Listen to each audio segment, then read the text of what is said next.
Hello, this lesson is about the problem with jargon. I'll ask you some questions, and I'll ask you some questions now, and after you've watched the video, see if you can answer them. I'll ask them again at the end, so see if this makes sense. Number one, did you already know any of the examples of jargon in this lesson? Number two, do you agree that clear and simple language is always better, or is there a good reason to use jargon? Number three, can you think of examples of jargon in your own native language? Right, we'll come back to those questions, but the first thing to say is what is jargon? What is this word jargon?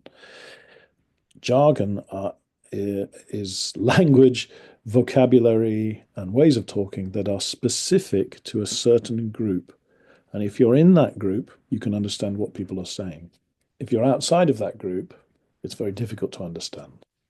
And that's the reason there is jargon and also why it's so difficult and why usually we avoid it. Let me give you some examples.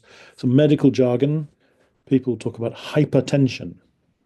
A doctor knows what a hypertension is, but normal people, not doctors, would just say high blood pressure. So hypertension is the jargon, is the medical term that only really medical people use. Other examples, legal jargon, plaintiff. A plaintiff is the person who is suing another company, another party, the plaintiff. If you stole money from me and I said, hey, you stole it from me, I'm going to take you to court. I am the plaintiff. You're the defendant, I guess.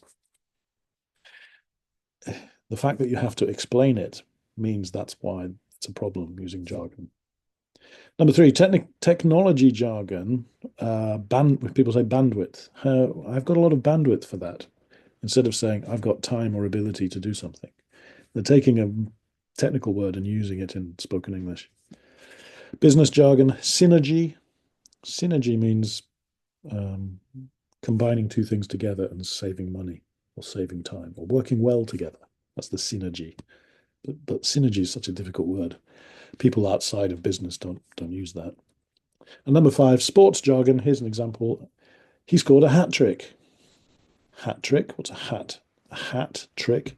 It means scoring 3 goals in football or hockey or sports where you score goals. A hat trick. Easy if you know what that means, but if you're not following, it's easy to get lost. Okay. So those are examples of jargon. And so generally, I would argue that you should avoid jargon because it makes it hard to understand for outsiders. Now, let's see if we can answer those questions again. Number one, did you already know any of the examples of jargon in this lesson? Did you know hat trick, synergy, all the other ones? Did you know of any of those before?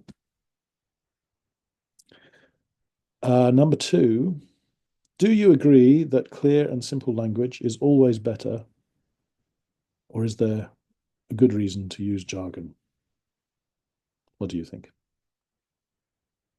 I'll tell you what I think.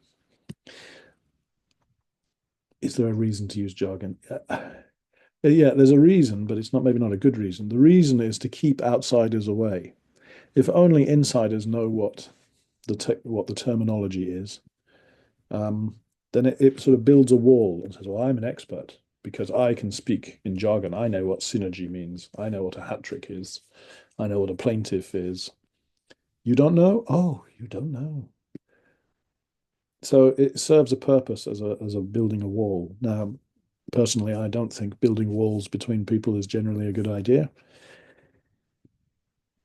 but that's the reason why. So the disadvantage behind me is an AI doctor and an AI lawyer, and they can't talk to each other because they can only speak in jargon.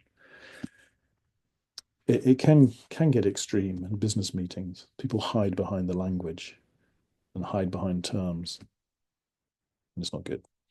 Number three, can you think of examples of jargon in your own native language? These are examples in English. I'm sure there are jargon examples in your language, in Japanese. Okay, thanks. Thanks for your time. Let's hope we can get some synergy together. And I'll talk to you again. Thank you.